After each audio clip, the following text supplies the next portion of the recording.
Hello friends, आज हम एक सुंदर सा नेम प्लेट बनाने वाले हैं जिसका साइज़ है 9x16 इंच और जो थिकनेस है वो 5 mm का है। हमें जो डिज़ाइन बनानी है उसके लिए हमने पेंसिल से साइड साइड में मार्किंग कर ली है ताकि हमें कोई दिक्कत ना हो। अब यहाँ पे हम रेज़िन लेंगे। हमारा जो रेज़िन है वो 2:1 रेशियो का है। आप जो रेज़िन ले रहे हो उसका जो रेशियो हो उस हिसाब से आप लेंगे। यहाँ पर मैंने 66 ग्राम रेज़िन लिए हैं। 1-2 ग्राम यहाँ वहाँ होता है अगर रेशियो में तो चल जाएगा। उसके बाद हमने रेज़िन को अच्छी तरह से मिक्स कर लिया है और उसके बाद हमने इसके अंदर वाइट पिगमेंट ऐड किया है क्योंकि हमें जो बैकग्राउंड है वो वाइट कलर में ही चाहिए। हमारा जो एक्रेलिक शीट है वो भी वाइट कलर का ही है, तो हम यहाँ पे वाइट कलर को पूरी तरह से इस तरह से फैला देंगे। हमने वाइट कलर में कोई और पर्ल पिगमेंट्स ऐड नहीं किए हैं क्योंकि हमें फुल वाइट चाहिए। उसके बाद हमने रेज़िन को इस तरह से फैला दिया है पूरे शीट के ऊपर। हमने जो मार्किंग की हुई है वो मार्किंग हमें हल्की हल्की सी दिख रही है। कैमरे में आपको दिख रही है कि नहीं वो पता नहीं, लेकिन मुझे जो है वो हल्की सी दिख रही है। यहाँ पे फिर मैंने ग्लास चिप्स लिए हैं और जो हमने मार्किंग की है उसके ऊपर मुझे इस तरह से फैला लेना है। आप चाहे तो पहले आप ग्लास चिप्स को डाल सकते हैं रेज़िन डालने के पहले, लेकिन दिक्कत यह होती है कि हम रेज़िन को फिर अच्छी तरह से फैला नहीं पाते हैं क्योंकि जो ग्लास चिप्स है वो बार बार हमारे हाथों से लग के इधर उधर फैलने लगता है। तो आप बाद में इस तरह से डाल लीजिए और उसके बाद जितने भी ग्लास चिप्स हैं अगर वो अंदर साइड में चले जाते हैं तो इस तरह आइसक्रीम स्टिक की हेल्प से ही आप उसे जो भी आपने मार्किंग की है वहाँ पर ले लीजिए।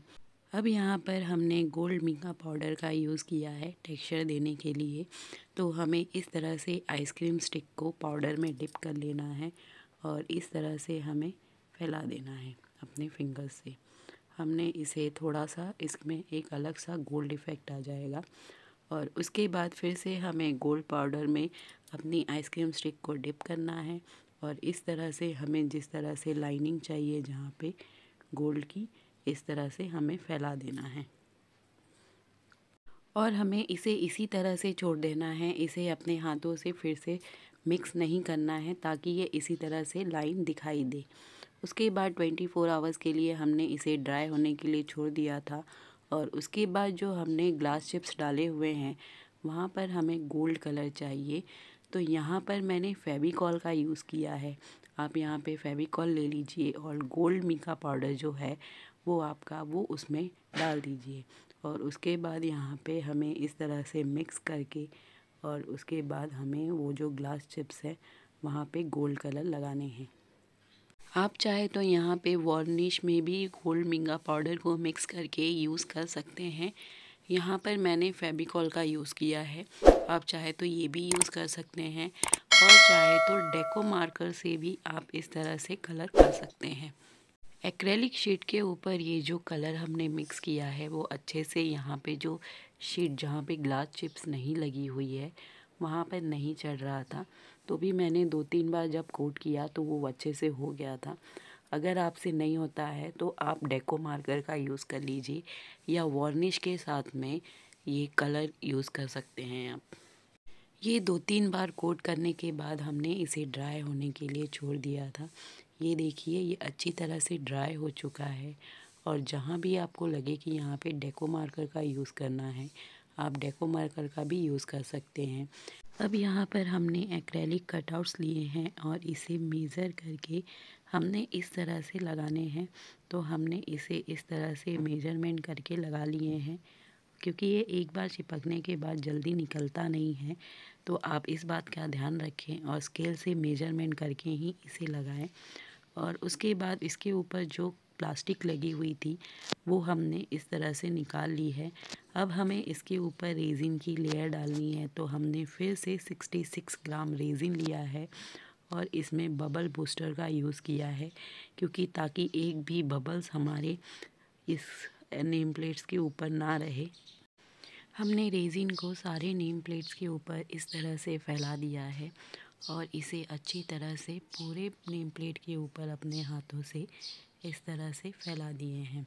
यहाँ पे जो ग्लास चिप्स है उसमें अच्छे से रेज़िन नहीं जा पाता, तो हमने वहाँ पे डैप डैप करके अच्छी तरह से रेज़िन को उसके अंदर डाल दिया है। हमने जो बबल बूस्टर डाला था उसके वजह से यहाँ पे कम बबल्स बन रहे हैं। अगर बनने के बाद भी वहाँ पे बबल्स रह जाते हैं तो आप ब्लो टॉर्च का यूज़ कर सकते हैं। उसके बाद हमने 24 आवर्स के लिए इसे इसी तरह से छोड़ दिया था ताकि ये अच्छी तरह से ड्राई हो सके। और उसके बाद ये देखिए हमारा नेम प्लेट बिल्कुल रेडी है। और उसके बाद हमने इसके पीछे हुक भी लगाया था। ये बड़ा नेम प्लेट है तो थोड़ा हैवी हो जाता है, इसलिए हमने स्क्रू की हेल्प से इसे फिक्स किया था और उसके ऊपर रेज़िन डाल के हमने उसे ड्राई होने दिया था। ये देखिए ये नेम प्लेट कितना सुंदर लग रहा है। अगर आप चाहे तो इसे आप मुझसे बनवा सकते हैं या आप अपने घर में ही इसे बना सकते हैं। उसके बाद हमने इसे पैक करके इसे डिस्पैच भी कर दिया था। अगर आपको ये वीडियो पसंद आता है तो do like share and subscribe. Thank you.